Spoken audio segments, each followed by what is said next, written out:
Alô, Brasil! Meu Brasil varonil.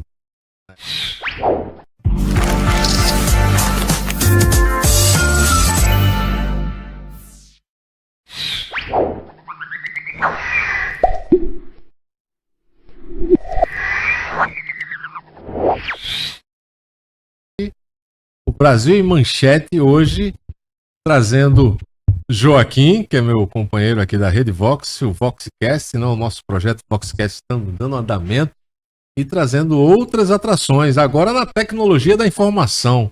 Estamos com o nosso convidado, que é o Alencar, que ele vai se apresentar aqui para vocês. Hoje nós vamos debater um assunto sobre tecnologia da informação, um assunto pertinente às empresas, à reforma tributária, a necessidade das empresas se adequarem à nova realidade do mundo digital e nada melhor do que o especialista falar com vocês, e a gente vai trazer esse assunto hoje aqui com o auxílio do nosso querido Joaquim Alencar.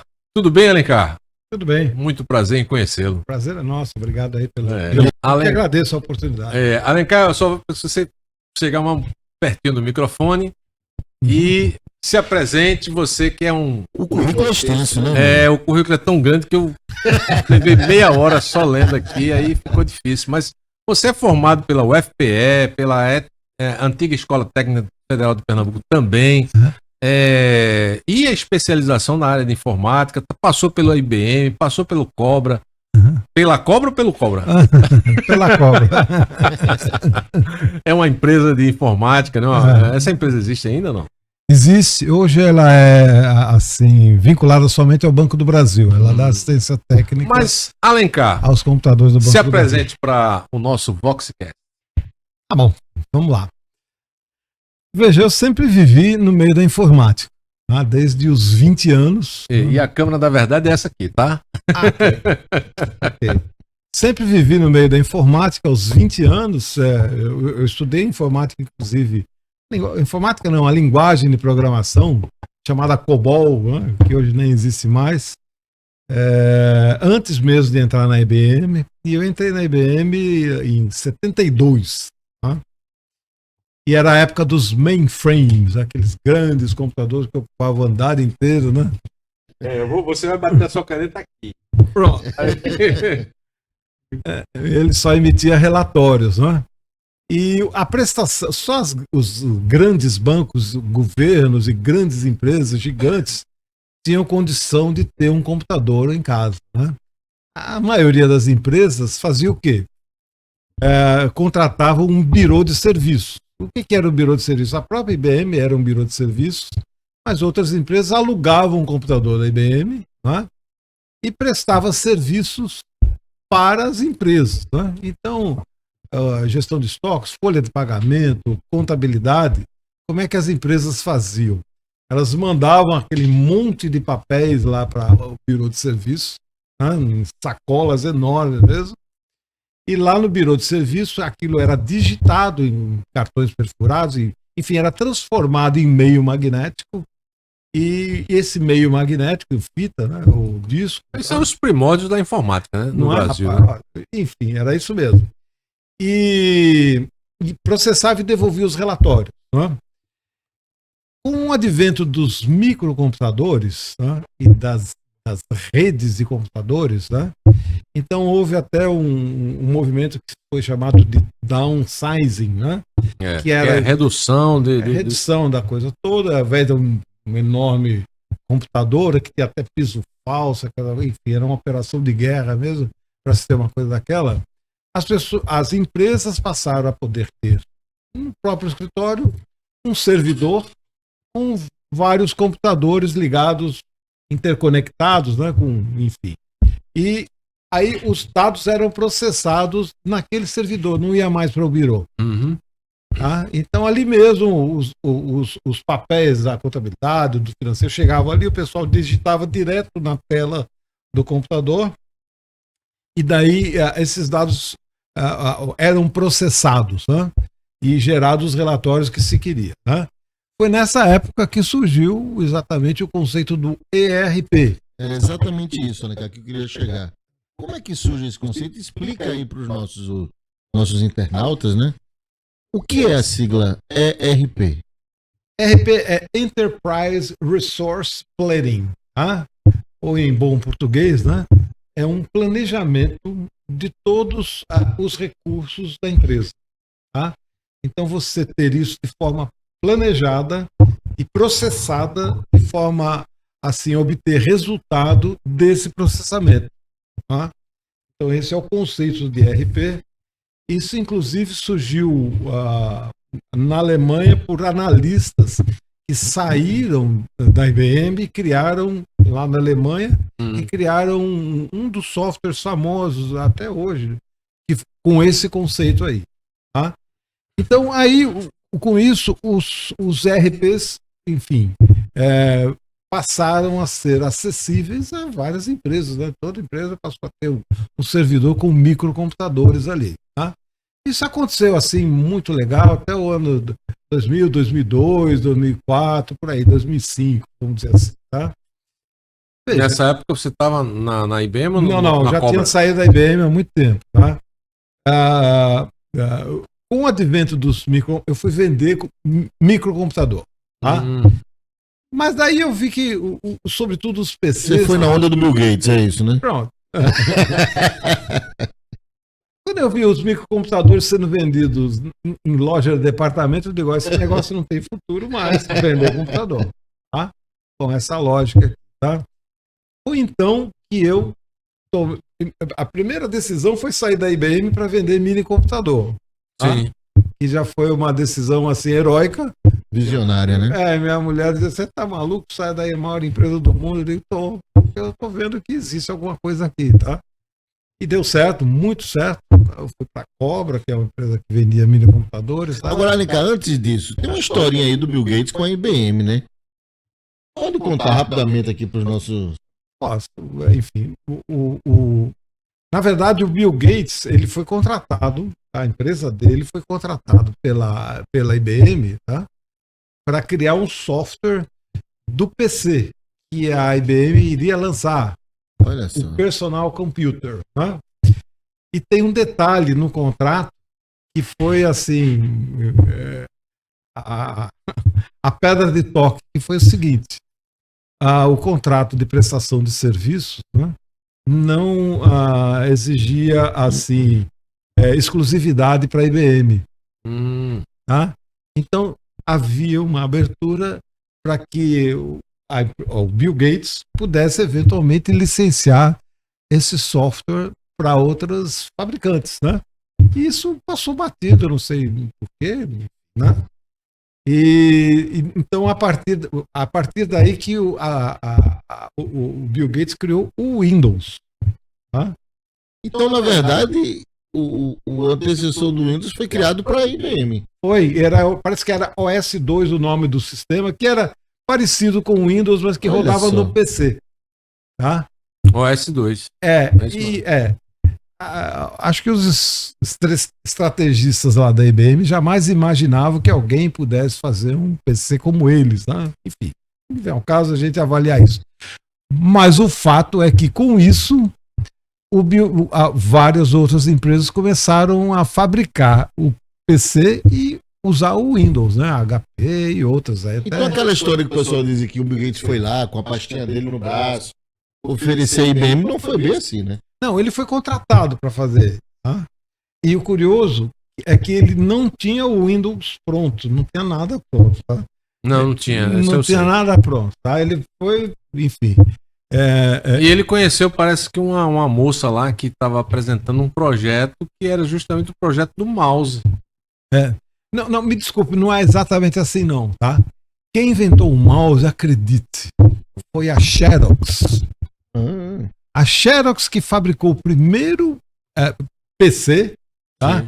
Com tela assim, visual, porque antes os microcomputadores era aquela telinha verde, né? Isso. Cheia de caracteres, de fósforo verde e tal, que você só digitava. A Xerox inventou, criou lá um primeiro PC, vamos dizer assim, né? O primeiro computador de mesa e criou o mouse, tá? E quem descobriu isso aí foi... Veja que interessante, o Steve Jobs viu algum comentário disso, não me lembro exatamente. Ele foi bater na Xerox. Falaram, eu queria ver como é que é esse negócio, você deixa? Daí deixaram, daí ele foi lá e anotou tudo, tal, como é que era, tal, isso, aquilo. E daí ele criou também o antecessor do Macintosh, né? Que eu não me lembro nem qual era o nome, parece que era Visa, uma coisa assim, que é o primeiro computador efetivamente com tela gráfica e mouse. Nossa, E teclado incorporado, parece. Não, e tem o teclado e o mouse, né? Agora veja que curioso, né? O Steve Jobs, quando ele criou esse mouse, Sistema dele. o sistema Visa, né? Que era, enfim, né? Ele contratou o Bill Gates para fazer o Office, Isso. para rodar lá no Essa eu não sabia. Daí o Bill Sabia. Gates, veja como ele é Bill sagrado. Gates foi uma raposa Daí no o que meio todo ele ali. começou a ver como é que era o negócio e ele, estava fazendo o Office, portando o Office lá para o E o vendo Apple, lá o e esquema em casa ele estava desenvolvendo o Windows. O software Windows. Hã? Nossa, cara, olha que praticamente copiando os segredos do... Copiando as ideias, né? Enfim. Então praticamente foi no mesmo tempo que surgiu. Não, eles eram. E quando o Steve Jobs. Inclusive tem filme que. Tem filme, é. O Steve Jobs, quando descobriu que ele estava fazendo essa cópia, não era um clone, não. Ele estava pegando a ideia do outro e fazendo o dele. Tá? Foi briga e tudo, tá? Mas voltando ao caso da IBM, tá? Uhum. O Windows ele acabou assim ganhando vida própria, tá?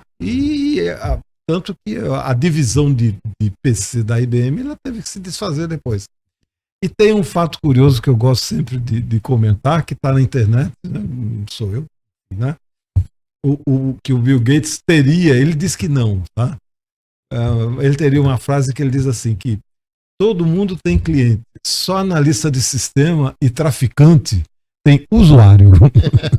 Pois é, e aí você está me contando ali a diferença entre usuário e cliente. Qual é a diferença entre usuário e cliente? Entre usuário e cliente está na mão de todo mundo, tá? Veja, até 10 anos ou 15 anos atrás, você quando queria pegar um táxi, né, você saía na rua, ficava botando a mão, rezando para aparecer um táxi, né, com a maior paciência do mundo, né? Hoje a gente vê essa garotada quando pede um carro por aplicativo, se o carro demorar 3 minutos, ele cancela, porque ele quer um de 1 minuto. Isso. Tá? Por quê? Porque ele está viciado no clique de tela, ele tá... Tem até um nome, a dopamina digital. Tá? Então, é aquele prazer imediato. O imediatismo. O imediatismo do prazer. E o que o Bill Gates fez? Eu acho que vocês se lembram, enfim, que nos primórdios do Windows, todo mundo se gabava de que, olha, eu peguei uma cópia pirata do Windows aqui, tá rodando lá em casa, tá uma beleza. E que a Microsoft não estava nem aí para isso, né? Deixa estar que ele estava criando o mercado dele. Era assim mesmo. Aí se expandiu de uma forma tal que chegou um momento e falou, não, agora chegou a hora da verdade. Vamos tarifar, custa tanto, enfim. Tá? A renovação, né? Porque o próprio ambiente obriga você a atualizar, né? Os softwares adjacentes ficam desatualizados. Ele tinha o Windows 2000, aí depois o Windows 2003, 95, né? 95, Windows 10. O Windows 95, 97, 98, depois veio o Windows 10, enfim. Só que todo mundo pensando que ia continuar a facilidade da pirataria. E não continuou. Chegou um momento, meu amigo, que ele travou. Ele travou mesmo. E aí você tá com o teu conteúdo ficou preso. Ou você paga ou fica sem principalmente o acesso. Office, né, Alencar? Principalmente o Office que o pessoal usa muito. Aí vieram o Open Office, aquelas outras coisas lá, mas que o povo já estava viciado. Veja, quem chega depois dificilmente ocupa o espaço que já está ocupado. Tá? Praticamente. Por exemplo, a Microsoft lançou o Windows Phone, tá? 10 anos atrás, né? Olha, que não deu certo. Mas não deu certo porque o mercado já estava tomado pelo Android e pelo iOS. Isso. E o que foi assim? Por que o Windows Phone não explodiu? Porque ele não tinha os aplicativos. Os aplicativos de comida, não tinha nada. Tá? Então a Microsoft procurava falar lá, olha, porta o seu aplicativo para o Windows aqui. Daí o pessoal falava, para quê? Não, para vender, mas já vendi, tem 1 bilhão de pessoas usando o meu software, por que eu preciso portar para isso aí?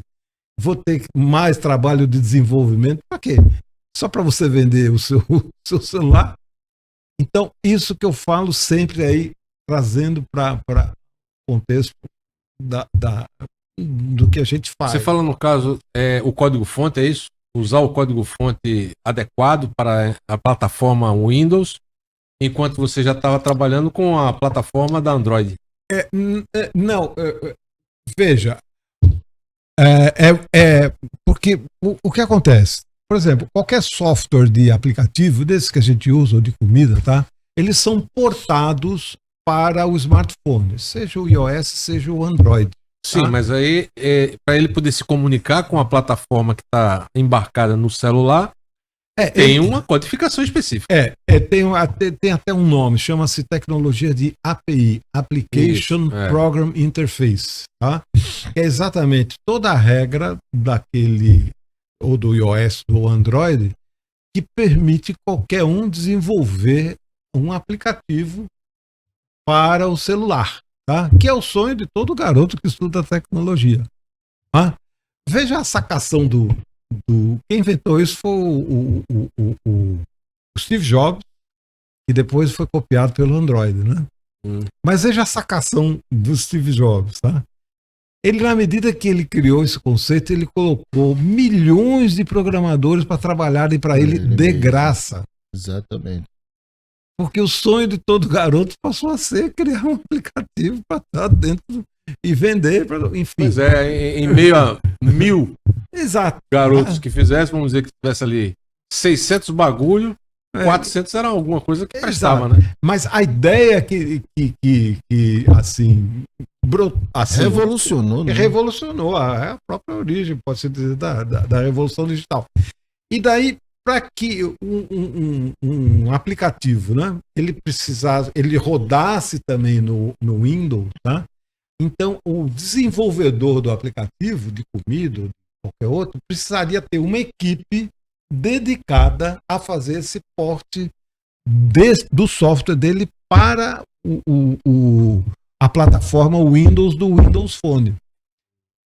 E isso implicava em quê? Em custo adicional para fornecer um serviço que ele já estava, assim, no mundo todo já estava disseminado. Então, qual é o interesse dessas empresas? Qual seria o interesse delas em fazer esse aplicativo só para a Microsoft vender o Windows Phone? Para quê? E aí abafaram a Microsoft. Ela foi engolida, tá? Foi engolida. Essa janela da oportunidade, Alencar, que você estava falando para a gente ali fora. Ou seja, empresas que criaram praticamente o mercado saíram dela. Explica para a gente, por exemplo, alguns cases que você estava falando. Vamos lá. Por exemplo, quem inventou o celular foi o BlackBerry. Tá? E o BlackBerry, ele soube do iPhone pela até propaganda na TV. Olha, tem aqui e tal. Pode, não? Uma empresa que cria um celular e sai do mercado. Mas aí é que tá. Quando você se entretém muito com o que você está fazendo, você acaba não olhando para o que está acontecendo e você pode ser surpreendido. Tá? Um outro exemplo, assim, clássico também é a Kodak. A Kodak inventou a foto digital. Hoje o que mais se faz no mundo, o que é? Tirar fotografia. Quem inventou isso foi a Kodak. Daí os dirigentes, não, olha, se a gente investir nisso aí, a gente vai perder o nosso mercado de filmes, né? Que é aqueles filmes lá, mas acontece que o mercado seria perdido de toda forma, independente deles quererem ou não. Porque outros inventaram, fizeram também a foto digital, né? A Sony e outras aí, tá? E no próprio iPhone, qualquer Android hoje tem foto, enfim, tá? E a Kodak ficou agarrada com aquilo e acabou agarrada com aquilo e morreu com aquilo. Não viu Seria o mesmo conceito, Alencar, por exemplo, de hoje trazendo para o RP, vamos dizer assim. Mesma coisa. Empresas que estão trabalhando com planilhas, trabalhando com... num mundo hoje onde você tem imediatismo. Né? Veja, é como eu coloco, tá? A concorrência hoje não vem do concorrente da frente, dentro do lado, ela vem de onde menos se espera, tá? E eu sempre digo assim, eu sempre pergunto assim, olha, qual é o principal bem, tá, de qualquer empresa? O que é assim, a cereja do bolo de qualquer negócio? Uns dizem que essa pessoa, produto e tal. Não, é um pouco de tudo isso. Mas o principal bem de uma empresa são os hábitos de consumo do cliente dela. Tá? É quando o cliente se lembra de alguma coisa e já se lembra da empresa logo. Tá? Já vai atrás da empresa. Tá? E como é que você cultua esses hábitos? Tá? É você atendendo, sobretudo hoje em dia, o seu cliente com dopamina digital. Como é que a dopamina digital? A dopamina digital é o seguinte: o camarada querer um carro e teclar no iPhone e ter o carro ali na hora, em 3 minutos dele. Seja, é o tempo de atendimento, mas e a qualidade? E a qualidade? Não, veja, até a qualidade ela vem junto também com isso, mas muitas vezes nem precisa vir, tá? Porque às vezes a necessidade é tanta que o camarada abre mão de uma série de coisas. Isso é da vida. A gente, veja, quando a gente vê muitos filmes, por exemplo, antigos, cheio de coisas, mas, poxa, o negócio é tão bom que eu não me importo com a qualidade, com nada. O importante é ter a coisa, tá? Então, aí o que acontece? A empresa que não se atentou para isso, bom, é só você ir ali na Rua da Imperatriz, você tem um cemitério de lojas ali. Todas elas tinham lá planilhas, tinham um sistema no servidor, ou até tinham botado o servidor na internet. Mas o modelo, quem que ia sair de casa para ver no centro, para ouvir um vendedor, tal, quando ele pode, né? Fazer isso tudo pelo celular e receber em casa. Então é óbvio, tá? Então, na verdade, a informática ela nos trouxe agilidade. Muita agilidade para processar coisas que demoravam muito antes. Olha, ela trouxe agilidade. E encurtou esse tempo. E trouxe agilidade, e a dopamina é o efeito subjacente. Entendeu? Entendi. É a mesma coisa que faz o dependente químico procurar pelo traficante. Ele procura pela dopamina, né? Exato. Agora, se as empresas que a gente... o assunto hoje, ele é de interesse, vamos dizer assim, para pessoas que estão querendo empreender, para pessoas que já empreenderam e estão em fase de transição e adaptação, e em crescimento, exatamente. E aqueles empreendedores que estão querendo crescer. Qual é a agilidade hoje que Alencar, por exemplo, pode promover, sugerir, né? Ou sugerir, ou dar uma consultoria para quem está querendo, de repente, Enterprise Resource Planning? Nós temos o seguinte: como os empresários poderiam conseguir essa agilidade buscando essa atualização das informações, principalmente no mundo digital? O que você poderia explicar para nós nesse momento em que há uma transição tributária, né, da reforma tributária, a evolução da economia, principalmente também no mercado de compras digitais? Claro. Então, como você poderia explicar isso? Veja, a gente está vivendo, já está a longo caminho andando, né, a mudança do físico para o digital. Isso. Tá? Então, é como eu falei em algum momento aqui, que hoje em dia as pessoas não esperam nem 3 minutos pelo carro. 90% disso que está aqui hoje nessa estrutura, eu comprei no meio digital. Então, o que está embutido nisso é aquilo que eu falei lá no início, que é a dopamina digital, tá? Que é o prazer imediato. Se você não for atendido imediatamente, você vai buscar que ele atenda imediatamente. Isso. Então, qualquer empresário considera o tempo como sendo um fator. Não, o que ele, assim, a ideia é que ele tem, olha, o meu cliente quer isso. Eu tenho que me antecipar ao cliente, eu tenho que adivinhar o que ele quer. Porque se eu não adivinhar, outrem vai adivinhar. Isso significa que ele precisa de agilidade. Ele precisa mudar assim, a cabeça dele, né? O olhar dele. Tá? O olhar dele. E é como eu falei, assim, que a gente vive na época a economia é do conhecimento, né? Primeiro era da extração, da caça, essa coisa, depois veio a agricultura, depois a revolução industrial. Hoje a economia é do conhecimento. E na economia do conhecimento, todo negócio é de aprendizado. Então, se você não aprender, e muitas vezes até desaprender o que você fez até hoje para aprender alguma coisa nova, tá? Você corre o risco de perder o bonde da história, que é a janela de oportunidade. Que é o que a gente viu. Exatamente. Aí, eu citei aqui várias empresas, vários exemplos, né? BlackBerry e outros aí. Eu não sei se eu estaria.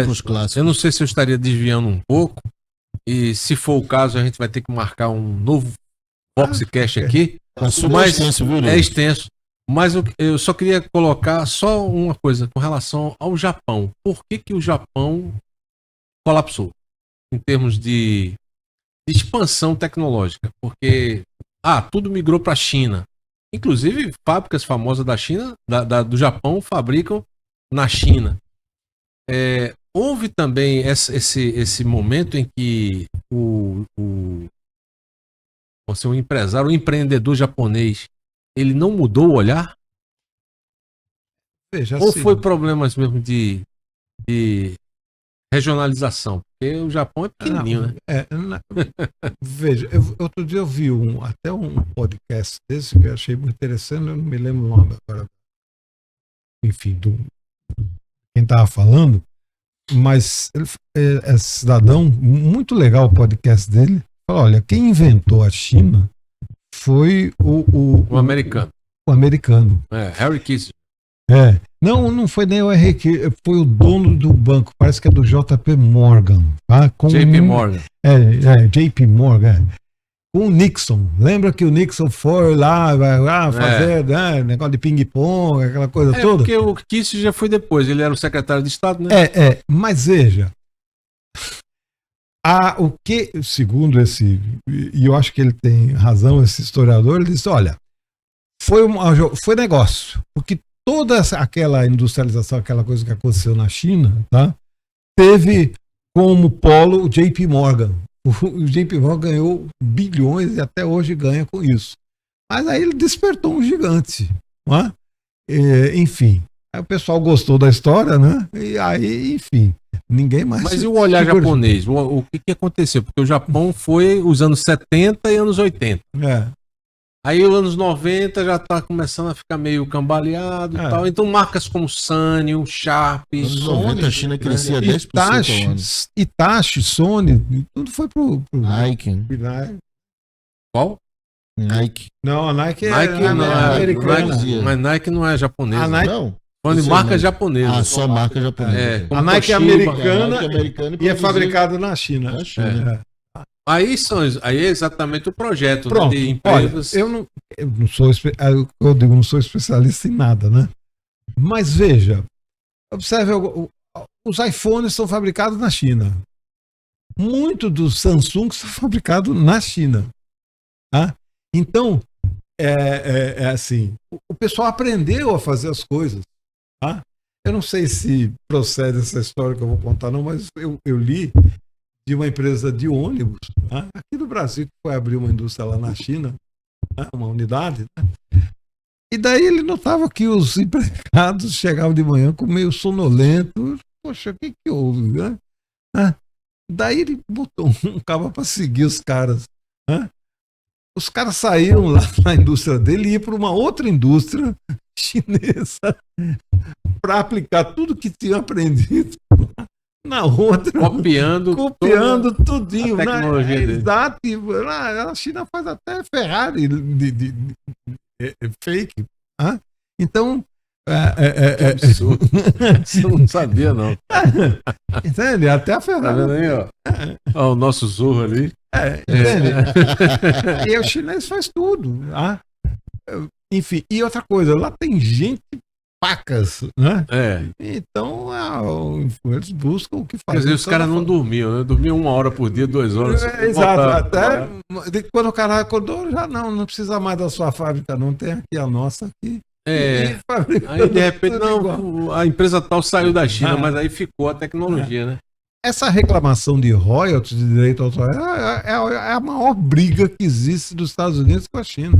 Mas aí quando eu falei com relação ao Japão especificamente, eu estou querendo justamente trazer para um espelho brasileiro de que se o Brasil não mudar o seu olhar, não o Brasil, mas alguns empreendedores brasileiros não mudarem o seu olhar, vão ficar para trás.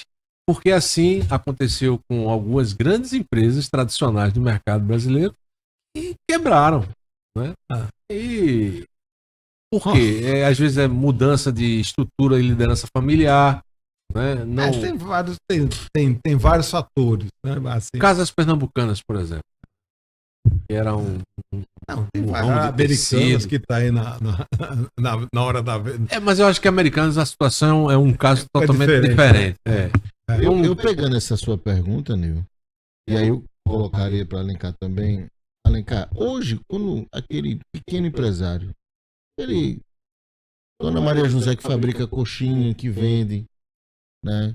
O rapaz da padaria, do restaurante, às vezes ele escuta falar de RP e ele pensa que é algo inatingível, ainda algo que é caro, que é custoso. Como é que é isso hoje, Alencar? É o estigma, né? É o estigma. Eu, inclusive, eu procuro assim não ficar assim refém não só dessa sigla, de sigla nenhuma, tá? Porque e pessoal de informática tem muito esse costume. Gosta disso, né? E fala ali um bocado de sigla e pra ninguém entender. Eu acho. É a linguagem técnica, né? Que fica só entre os profissionais da área. Isso afasta as pessoas. Olha, o mundo, o mundo, assim, não sou eu que digo isso, não, vários especialistas que, olha, na medida em que a tecnologia, né, ela se tornou universal, todo mundo tem acesso à tecnologia, a estudar e tudo, tá? O diferencial sabe o que vai ser? A empatia e o olho no olho, acredite. Ou seja, termina no ser humano mesmo. Exato, entende? Não é na tecnologia. Tem gente que se abraça com a tecnologia e quer, assim, impor aquilo a outras pessoas. Cria até constrangimento. Não, pô, converse a linguagem do camarada. Olha, imagine que você aqui, ou quando você fizer alguma coisa aqui, já aparece lá e mostra para ele com a linguagem simples dele. Tá? Daí, porque é o seguinte, aí você, assim, consegue dar, assim, pelo menos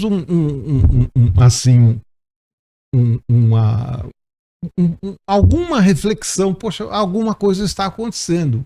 Porque é isso que faz as pessoas mudarem. Não é eu dizer lá despejar um bocado de coisa na cabeça dele, ele fica até meio constrangido se vai ou se não vai. Desiste. Não é, desiste, não, deixa aqui a minha vidinha mesmo, eu já estou me aposentando. Isso é muito complicado. É muito complicado. Exato. E o camarada que complica. Mas não é assim hoje, Alencar. O empresário ele não precisa comprar uma parada. Não. Como é que é isso? Não, ele não precisa nem complicar nada. Tá? O que ele precisa é abrir o coração, entender que existe uma mudança e que se é assim, ou ele muda ou mudam ele. Isso não é só para a empresa, né? É para a pessoa também. Tá? Se você... A ideia do aprendizado contínuo, se você não tiver no seu aprendizado contínuo, e olha, você precisa aprender bastante para ficar onde está. Para se manter, né? Para se manter. Não é nem porque é difícil você chegar no topo. Difícil mesmo é se manter no topo. Entende? Então, que existe mudança e abrir mão de velhos conceitos não é uma tarefa fácil. Tá? E às vezes, para piorar, a gente encontra assim, sucessores, herdeiros, tá? Que têm a cabeça mais antiquada do que o pai. Isso. Isso aí tem muito. Nas empresas. É. Entende? Não, é assim, eu tenho que. Bom, eu vou falar o quê? Nada. O negócio é dele. Tá? O nosso programa aqui, que é o Brasil em Manchete, e estamos aqui falando sobre as manchetes do Brasil, que também hoje sobre tecnologia da informação. A Manchete, o grupo Manchete, foi um caso desse, onde os filhos não acompanharam o raciocínio mirabolante do pai. Né? E aí entraram em conflito e findou o grupo Manchete sucumbindo. Eu trabalhei lá e hoje eu homenageei, inclusive, o grupo Block, né? Eu queria aqui, não sei se... Eu queria abrir aqui um olhar para a reforma tributária. Isso. Tá? Que é justamente para poder esses empreendedores abrirem... Eu não quero falar da reforma tributária em si, que eu não sou especialista nisso e nem é a minha praia. Tá? Aqui o Joca e tem outras pessoas que vão se especializar cada vez mais. Mas sim, como você se proteger dessa transição. E se proteger e até tirar partido dela. Entendeu? Porque é o seguinte, o que já está escrito aí na reforma tributária, tá? Que as empresas, a partir de janeiro de 26, né, vão precisar continuar com o sistema tributário que tem hoje, esse modelo aí que é bastante complicado e que só funciona com robotização, que é o caso que assim a gente trabalha com isso, enfim, tá? Mas vou ter que atender a dois sistemas, tanto esse atual quanto o novo, porque existe um período de transição aí até 32. Então, se um sistema tributário já é complicado, imagine dois. Então, você querer... É desumano, eu diria que é até impossível você querer fazer isso com os métodos atuais. Tá? Com planilha e com esses sistemas de uma era ainda anterior. Tá? Enfim, onde... Porque é o seguinte, olha, quando você compra alguma coisa que você falou, comprou qualquer marketplace desse aí, veja, a automação da venda e até a entrega na sua casa tem que estar toda eletrônica. Não faz sentido o camarada abrir um site ali para atender anotando o pedido no papel para entregar. Com toda razão. Não, tem um ditado na informática que eu gosto muito de falar, que é o seguinte, olha, é impossível você ter uma segunda chance de causar uma primeira boa impressão. É difícil, Entende? Então o que adianta você abrir um site florido, tal, isso, aquilo, e o atendimento, eu mesmo não vou citar nomes, tá? Mas eu comprei aqui num site aqui da região, enfim, eu precisava de comprar 3 uísques. Tá? Opa! Tem alguém querendo entrar aí? Tá? Comprar 3 uísques, negócio de Natal para dar de presente e tal. Então, fui ver nos sites aí dos marketplaces, a entrega era 3, 4, 5 dias, eu precisava mais perto, né? Opa! Mais perto, tá? Essa é a nossa apresentadora. A apresentadora do podcast. Acho que ela está assistindo, quer participar, não sei. Mas aí o que aconteceu? Eu fui numa empresa daqui que é, entrega hoje à tarde. Legal. Comprei nesse site. Hã? Quando chegou, não chegou o uísque que eu pedi, ficou tudo errado. Aí, mas é esse site moderno de logística, esse? Não, um site de uma loja aqui, de um grande distribuidor de um grande distribuidor de bebida. Não vou citar nomes, porque não é o caso. Tá? E daí quando chegou a garrafa que eu queria dar de presente, chegou tudo errado. Não era o uísque que eu queria. Tudo errado. Então, aconteceu de eu comprar um celular e veio um barbeador. Mas veja, eu estava no começo só do meu drama. Bom, chegou errado, deve ter havido algum problema. Eu vou entrar no site, né? Para reclamar. Quando eu dei a minha senha, ele falou assim: você não está cadastrado nesse site. Eu digo, eu botei meu cartão de crédito. Como ali. É que pode? E ele não sabe nem quem eu sou. Daí toca o velho, né? Telefonar, mandar e-mail. Desculpa, eu não quero, eu quero. Enfim. Eu saí feito doido, comprei o uísque de outra forma. E daí, 5 dias depois, eles. Enfim. Um dramalhão, ou seja, eu até fiz um comentário, ela me botaram para conversar com a gerente de informática, que absurdo é esse, poxa? E até sugeriu, ó, se você quiser uma sugestão para robotizar isso tudo que a gente tem. Eu passei por uma situação dessa com os Correios. Acredito. Ó, a gente tem um cliente em Minas, tá? É uma loja que vende doce mineiro, aqueles docinhos mineiros. Sim. A empresa tem 25 anos. Há 1 ano e meio ela colocou no nosso sistema, 1 ano e pouco, tá? Ela quintuplicou o faturamento dela em 1 ano. Coisa que ela nunca tinha conseguido nos 25 anos anteriores. Ela passou a vender doce mineiro para o mundo todo. Tá? Mas então é como eu coloco, que muitas vezes a gente liga para a empresa, né, entra em contato, não, eu estou abrindo um site, eu digo, olha amigo, não é um site, o site é só a casca. Tá? É o que eu digo, quando a ilusão é eficaz, a realidade não importa, né? Ele acha que vai resolver a vida, não vai, pô. Você tem que ter tudo automatizado, do início ao fim, a entrega, tudo. Olha, você tem que adivinhar o que o seu cliente quer e eletronicamente dar informação, porque senão ele vai entrar no físico e daí no físico você não consegue atender. É quando eu digo para uma empresa, olha, uma empresa dessa, ó, se você abrir um site, você vai multiplicar por 10 a quantidade de pedidos que vai cair aqui no teu site. Você tem condição de atender? Ah, não, então por que você está fazendo um site? E se você investir em publicidade para tornar-se conhecido, piorou. Aí vai aumentar a demanda e você não tem condições de atender a demanda. Exato. Então você tive muito esses exemplos. Pronto. Então aí que entra a ideia de você robotizar todo o processo. Agora, como é que a robotização acontece? A única coisa que precisa, sabe o que é, Nil? A única coisa, treinar as pessoas. Não precisa instalar nada, não precisa nada, é só treinar as pessoas, que elas estão acostumadas a fazer as coisas na mão, e não, teve um cliente uma vez que falou assim, olha, você, uma empresa grande, né?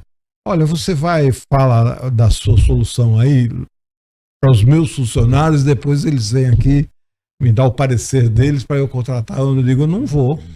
Mas como? Você não quer prestar o serviço? Eu quero, mas por isso mesmo que eu não vou.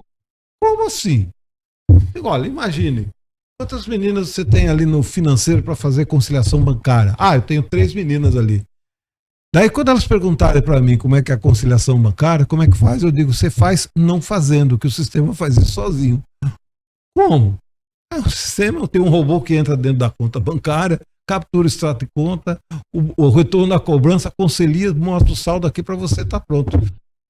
Aí vem o quê? O espírito do corporativismo. O que que elas vão dizer para tu? Olha, não contrata esse sistema não, que eu vou perder o emprego. Sim. Entende?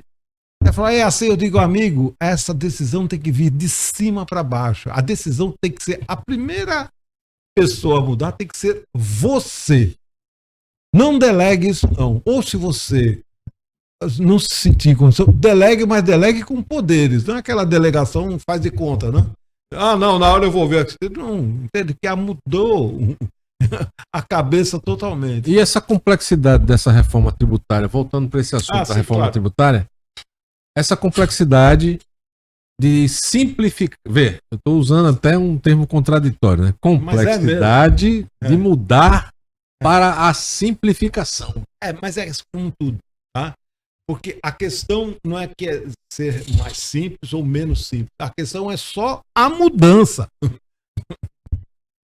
Entende? A mudança que é a bronca. Não é que vai ficar mais fácil, vai, mas e para mudar? Eu tô tão acostumado. Ó, uma vez eu li uma história que é tão assim. Você vê como as pessoas se acostumam com tudo, né? De uma senhora que estava sendo torturada, tá? Há um mês. Veja que história, tá? Daí passou um mês, trocaram o torturador. Daí ela disse que quando viu um novo torturador, ela teve o maior medo do mundo. Falou, agora eu vou morrer. Porque ela já estava acostumada. Ela preferia continuar sendo torturada pelo anterior. Continuar com o que tinha que antes, não. Então as pessoas se acostumam com... E veja, não tem nenhum mal nisso, não. Se a gente não se acostumasse com as coisas, a gente estava indo na era das cavernas. Se a pessoa, se eu tivesse... Todo dia que eu fosse dirigir um carro, ter que aprender a dirigir o carro... Não, hoje eu dirijo o carro que nem sei que estou dirigindo. Eu já pego, já ligo, já faço, eu vou para tudo que é canto. Tá? Só que mudou o carro. E estamos vivendo uma situação hoje de transporte público, né? Bem moderna. Então, quando muda e diferente. Tudo, quando muda tudo, as pessoas têm medo da mudança. E agora? Como é que vai ser? O motorista de táxi. Pronto. O exemplo de táxi, eu falei para eu tenho um amigo que é motorista de táxi. Faz muito tempo que eu não vejo ele, que a gente viajava numa empresa que eu trabalhei, ele ia dirigindo o carro, enfim, né? Daí, olha, 10 anos, mais 12 anos atrás, eu falei para ele, olha, vende o táxi, que ainda vendia a praça, não tem essa história? A praça. Que é uma... Vende a praça. Chegou a valer muito alto a praça de Recife. Era mais caro que o carro, viu? Muito mais. A praça do aeroporto de São Paulo era R$1 milhão. Enfim, vende a praça e vai pro Uber. Não, esse negócio de Uber, não, faço uma corrida aqui, eu preciso fazer 3 para ganhar a mesma coisa no Uber. Eu até tentei falar para ele, mas veja, no aplicativo, você é de pé dentro, você entra um cliente, enfim, você está o tempo todo rodando, não está dependendo do acaso, nem dos amigos. Enfim, ele não fez. Hoje a praça quanto vale? 0. Como nunca deveria ter custado nada. Porque, veja, o que é o táxi? É um alvará. Um alvará da prefeitura que é dado individualmente. Como é que você explica o cara ter uma frota de táxi? Como? Que é dado individualmente. Exato. Daí fala, não, mas a segurança. Eu digo, que segurança? Que o motorista, para ter segurança efetivamente, quando você entrasse num táxi, você perguntava, cadê o teu alvará, que eu quero ver se está no teu nome. E o cara tirava. Hoje em dia acabou com isso, acho. Tirava o alvará para ele e botava um bagrinho para ficar dirigindo, para ele pagar 500 pau para ele por dia. E ele fazendo todo tipo de doidura aí com você dentro do carro. Mas eu queria saber, né, cara, como o RP pode ajudar ao empresário a enfrentar esse novo cenário de mudança. Muito bom, Joaquim. Obrigado. A gente ficar já na maionese aqui. E se esse empresário quiser, por exemplo, entrar em contato com vocês, pode entrar em contato, dou até meu telefone aqui. 999-719-858. Depois a equipe técnica vai anotar isso aí. Anota aí e coloca lá no finalzinho. Pode colocar, não tem problema nenhum, que a gente fala, tem um time todo lá que a gente faz isso aí com maior satisfação. Mas a pergunta que você fez para ele... Como é que os sistemas, o ERP, e dependendo do ERP, né, pode ajudar ele a enfrentar esse cenário fiscal? Como? Pela frente. Como? Muito bom. Vamos lá. Tá? Primeira coisa, tá? Para atender 2 sistemas tributários, você tem que ter um sistema, tá? Não precisa nem falar ERP, mas um sistema que automatize um robô fiscal. Com inteligência artificial e tudo. Porque quando você tem um robô fiscal, como é que funciona a coisa? O cidadão comprou esse livro aqui lá num site desse qualquer, com um frete não sei para onde, para entregar não sei para onde. Olha, o emaranhado que tem aí de imposto, de pagamento de transportadora, de decretos, de frete, tudo é um inferno. Se isso não for automatizado, não existe, você não consegue. Enquanto você vende um livro desse aqui, o teu concorrente vende 1.000, 2.000 sem o menor problema. Tá? E essa automatização? A automatização depende somente, tá, de aprendizado. Tá? Porque não tem que comprar máquinas? Nada, não tem que comprar nada. Tá? A única coisa que ele precisa se predispor é ouvir a gente. É o que eu digo, é o olho no olho e a empatia. E aí a gente vai dizer, não, olha, isso é assim, é assado. Mas vai precisar da internet. Sim, pelo menos. Mas vai hoje em dia, de uma conexão. Mas se não tiver internet, hoje em dia você nem isso mostra. Significa que todo esse tratamento de dados, tratamento de informações, é tudo automatizado nas nuvens. Na nuvem, tá? Ela fica hospedada. Na verdade. Que a linguagem nas nuvens é na internet. É a mesma coisa, tá? Você não tem aquilo dentro da sua própria estrutura. Você tem uma estrutura... E toda preparada para isso, tá? Teve um caso até de um tem milhares de casos aí, mas um emblemático de um escritório de advocacia, parece que era no Panamá, enfim, um país da América Central aí, que invadiram lá, o site dele foi uma desgraça.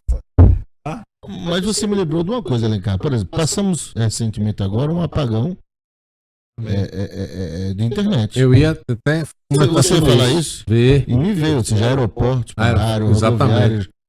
Aviões deixaram de subir, Exatamente. outros deixaram de descer. E aí, esse sistema na nuvem também não parou, não? Depende da tecnologia, tá, do sistema.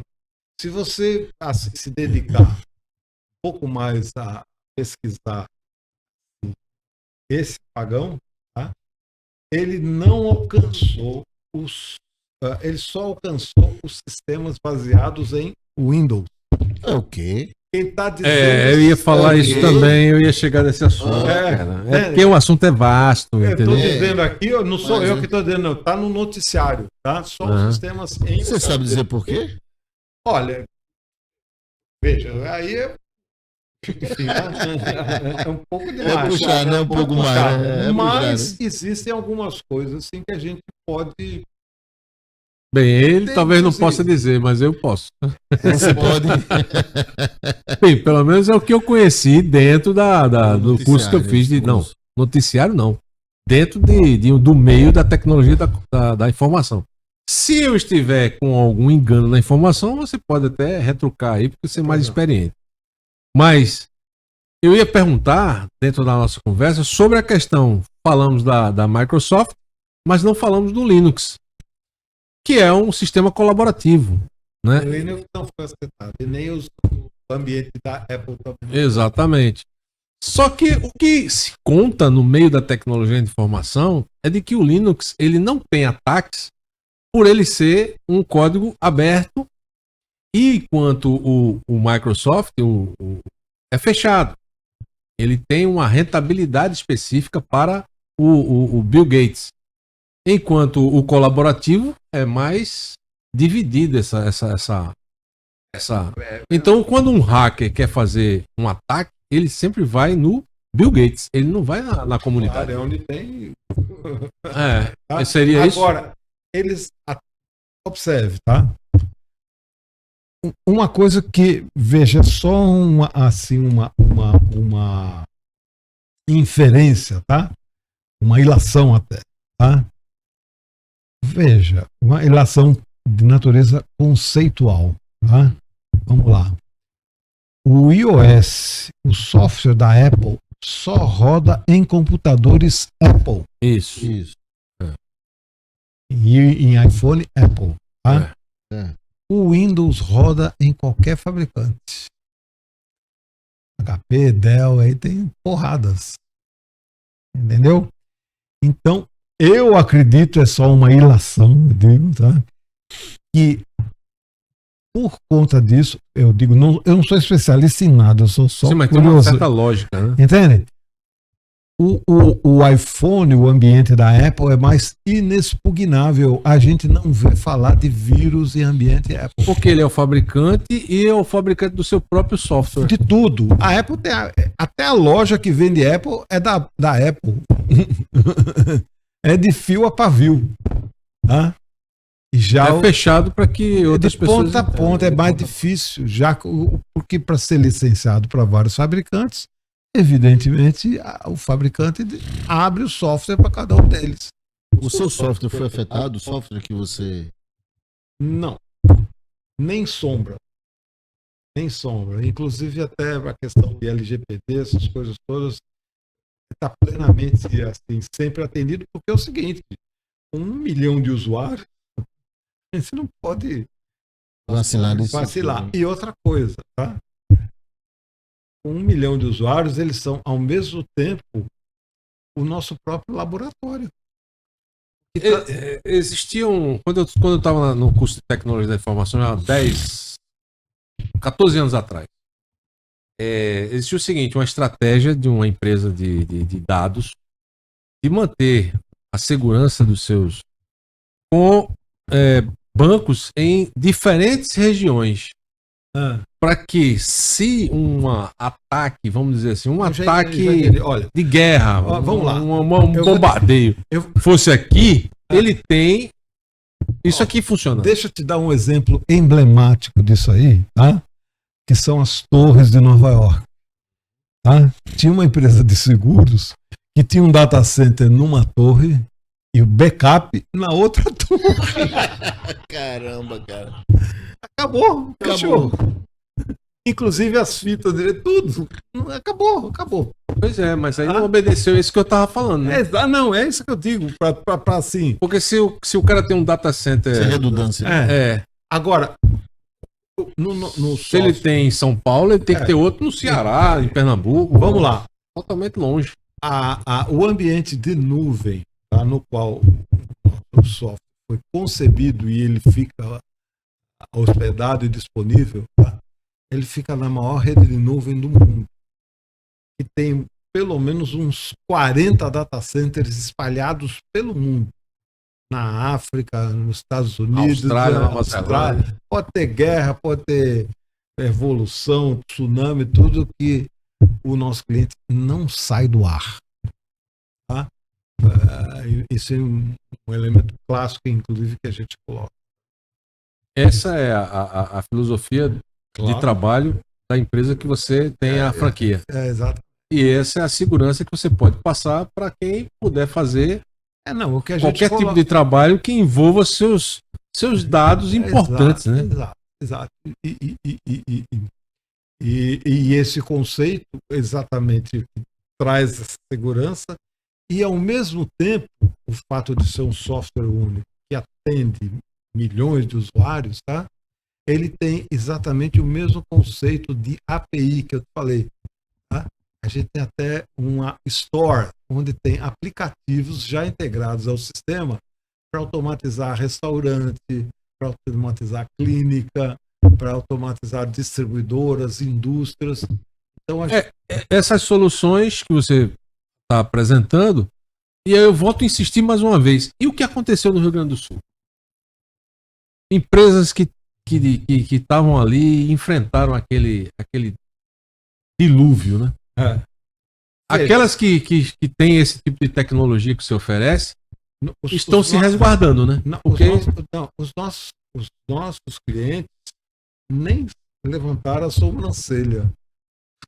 Tudo funcionando, né? Na hora, passou batido, não teve estresse nenhum. Assim como... É só fazer a recuperação da estrutura. Nada. Eu falo a recuperação da estrutura física da loja. Se tiver, porque tem muito cliente nosso que não tem mais estrutura. Não tem. Tá? Ele opera a empresa toda remotamente. Tudo. Tá? A Lures. Enfim, o importante é sempre o quê? É atender os 3 minutos lá do cliente. Pronto. Mas você chegou a comentar também sobre a questão do envolvimento da tecnologia de inteligência artificial com essa reforma tributária. Onde é que entra aí esse encaixe? Veja, a inteligência artificial ganhou notoriedade com o ChatGPT aí há um ano mais ou menos, tá? Mas a inteligência artificial já existe há muito tempo, tá? Inclusive, a própria, não precisa ter nem a reforma tributária, o próprio regime tributário atual, que exige muito mais inteligência do que o novo vai exigir, já é automatizado por inteligência artificial. E como é que isso acontece? Tá? Você não precisa. Eu me lembro que antigamente, quando você ia emitir uma nota, se ligava para o computador para perguntar, olha, qual é o CFLP dessa operação aqui, que eu vou fazer aqui, uma remessa, não é uma venda, enfim, vou entregar para uma consignação, enfim, tá? Então o contador dizia, parece até romântico, né? Olha, bota esse CFLP, daí ele botava, daí ele emitia a nota. Isso não existe mais. Tá? Quando ele precisa mandar alguma coisa, ele diz, olha, eu quero mandar essa caneca aqui, ó. Eu estou aqui em Recife, em Pernambuco, ele já sabe qual é o endereço daqui, sabe pelo CNPJ, já sabe qual é o meu endereço, pelo NCM da caneca, ele já sabe qual é o regulamento tributário dessa caneca, e eu estou mandando essa caneca para o Acre. Ele já sabe o regulamento tributário também do Acre. Tá? Ele já emite a nota e você despacha a caneca na hora. Tá? Então, eu pergunto até o contrário. Como é que as empresas sobreviveram ou sobrevivem sem inteligência artificial? Ficar perguntando para o contador, isso, aquilo, e sabe, enfim, tá?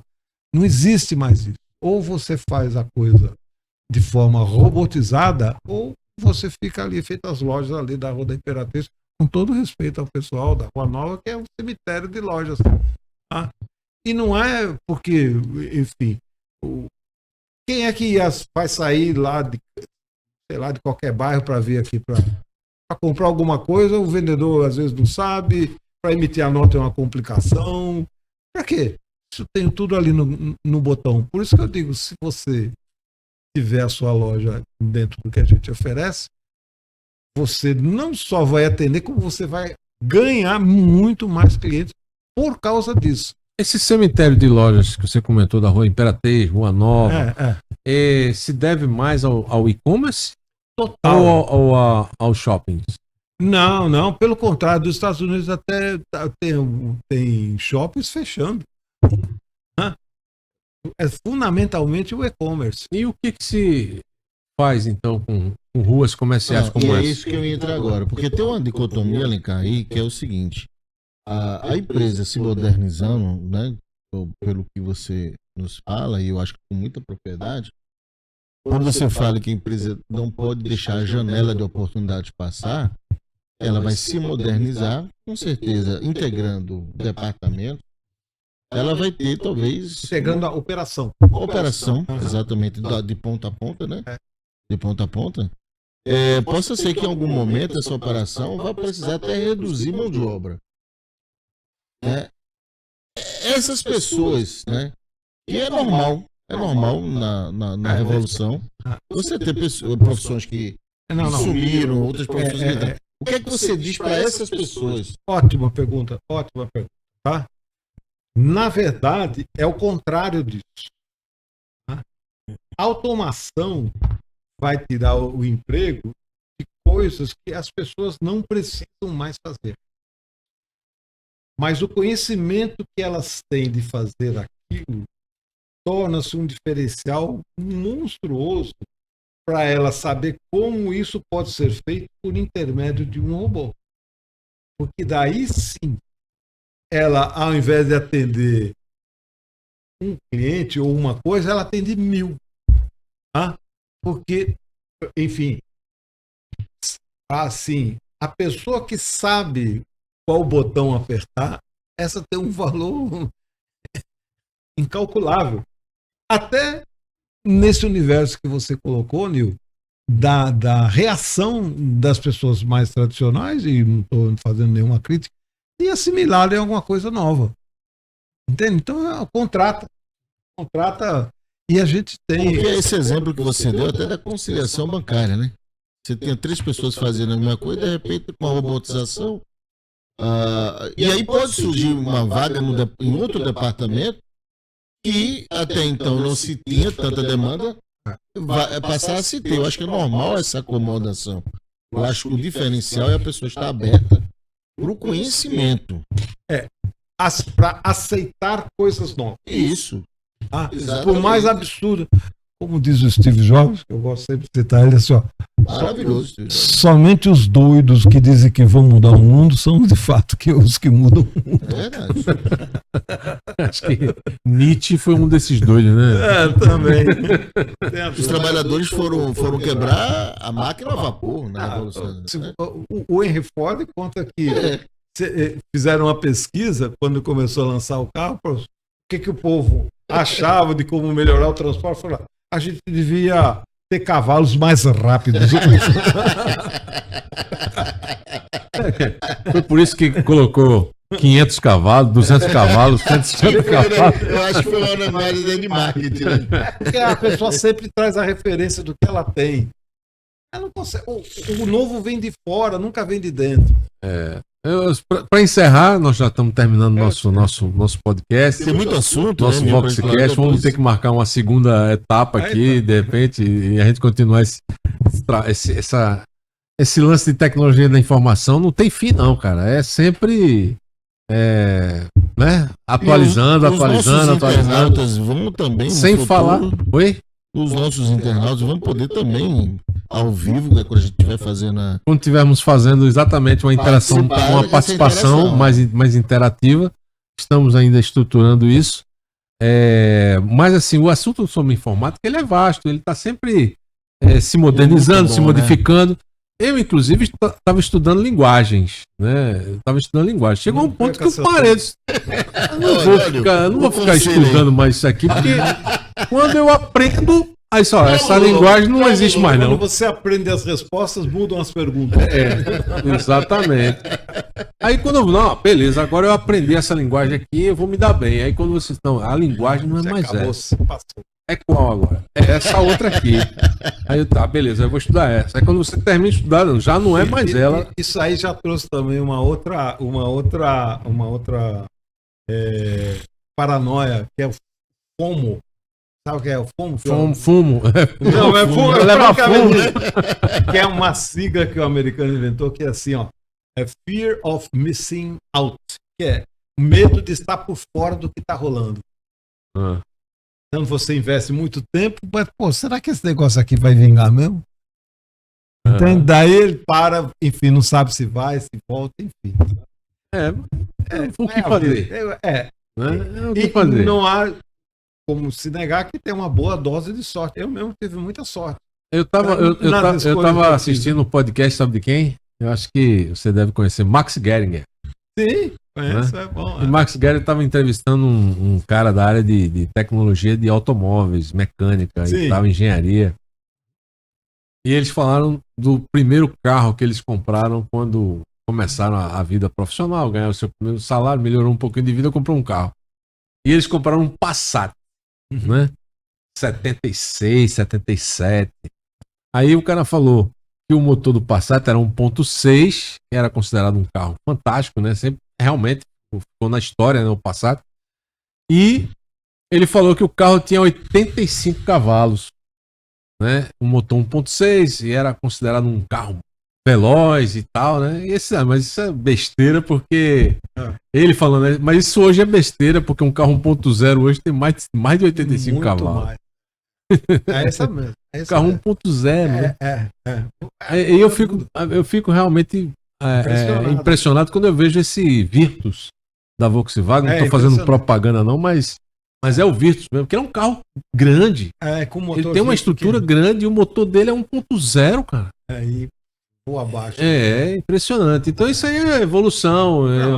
Eu assisto muito, acompanho muito a Fórmula 1. E a Fórmula 1 sempre está mudando as regras, porque as regras que eles estabelecem, com 2, 3 anos, já morreu. Já não dá mais para segurar os carros. Os carros já estão voando baixo, entendeu? Então hoje a gente tem o domínio, inclusive, da Red Bull, né? Mas a Red Bull vem dominando aí os últimos 3 anos, na frente do que? Red Bull, uma empresa de bebida energética, que investiu na frente de Mercedes-Benz, McLaren, de Ferrari. Quer dizer, é outro olhar, como você falou, é um olhar visionário de uma empresa que não vive disso aí. Aí foi lá, juntou-se com a Honda, a tecnologia da Honda, trouxe os motores da Honda. A Honda saiu da Fórmula 1 e eles ficaram com os engenheiros. Então, o que está se desenvolvendo hoje aí é um carro da Red Bull. E esse carro já foi apresentado no mercado. É um carro lindíssimo, lindíssimo. Agora, o custo desse carro, $2 milhões. Mas é isso mesmo. É o tal do peixe mais rápido. Hoje em dia não é o peixe grande que come o pequeno.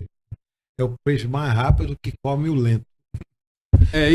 Só complementando, veja, eu estou exemplificando aqui o caso da Red Bull. É um estudo de caso. Porque todo mundo sabe que a Coca-Cola é a marca mais conhecida do mundo em termos de mercado, né? Mas hoje a Red Bull ela tá entrando num novo patamar impressionante, né? Impressionante, porque ela investe na área esportiva, ela veste a camisa dos clubes, né? Ela patrocina clubes, ela muda a estrutura, ela patrocina o esporte de velocidade, ela tem uma equipe de Fórmula 1. Quer dizer, que marca conseguiu fazer isso na história. Um energético. É porque o conceito, Nil, que ela quer introduzir, né, é que ela não é só uma fábrica de bebida. Ela é um estilo de vida. É um estilo de vida. É um estilo de vida. Aí eu pensei que fosse uma empresa austríaca, mas eu soube que não é. Quer dizer, a empresa é austríaca, sim. Mas a marca Red Bull surgiu na Índia. Ou seja, o energético. Tá. O energético. Ô, Nil, aproveitando que você está também encerrando, eu queria fazer uma pergunta para Alencar, que era o seguinte. Alencar, hoje os nossos internautas que estão vendo aí o nosso podcast, o Voxcast, né? E ele se pergunta assim, o jovem hoje, Alencar, poxa, como é que eu faço para ser um profissional bem-sucedido como Alencar, um empresário bem-sucedido na área de tecnologia? Se ele chegasse e fizesse essa pergunta para você, qual é a recomendação que você diria para esse jovem? Hoje você está lá no Porto Digital, né? O que você diria para esse jovem? Olha, veja, é uma responsabilidade grande, né? Dar esse tipo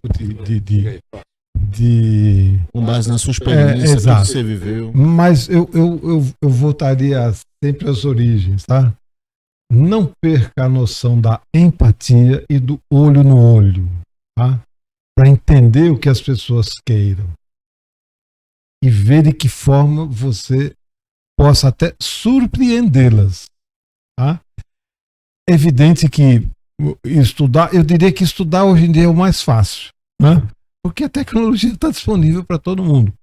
O dilema que existe é isso que o Nil colocou, é o excesso de oferta que você fica atarantado, não sabe para onde ir, né? E aí existe uma série, veja quem são os investidores de uma determinada tecnologia, se tem gente grande botando dinheiro nesse negócio, que são indicadores, né? Olha, tem gente grande botando dinheiro, qual é a velocidade com que isso se expande no mercado, a rapidez com que isso abrange, qual é o conceito. Então, poxa, eu vou me agarrar com esse negócio aqui, tá? Porque o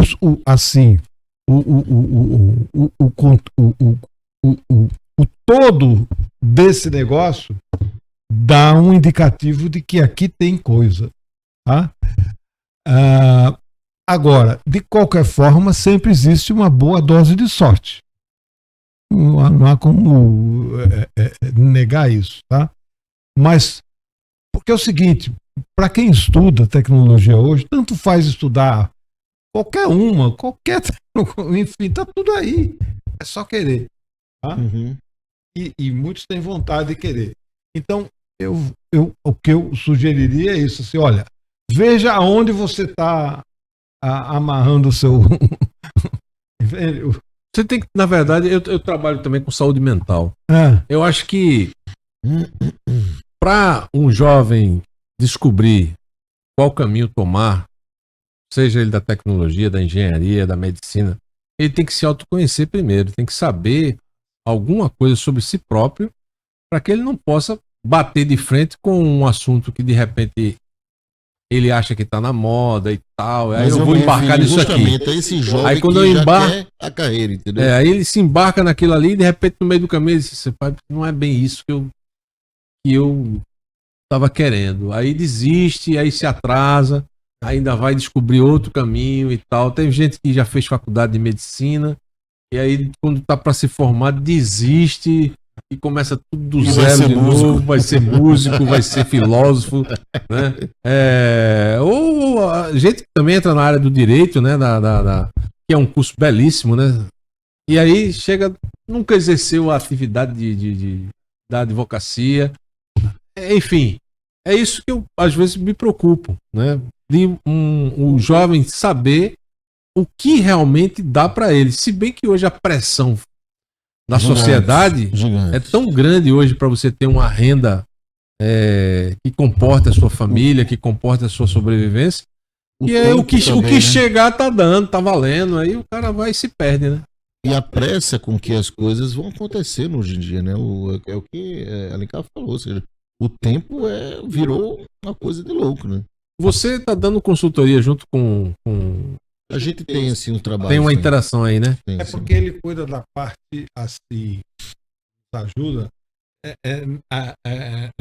nas regras de negócio, como a gente chama.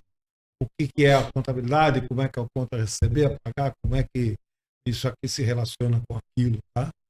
E a abordagem da solução, assim, ele diz assim, o que fazer, tá?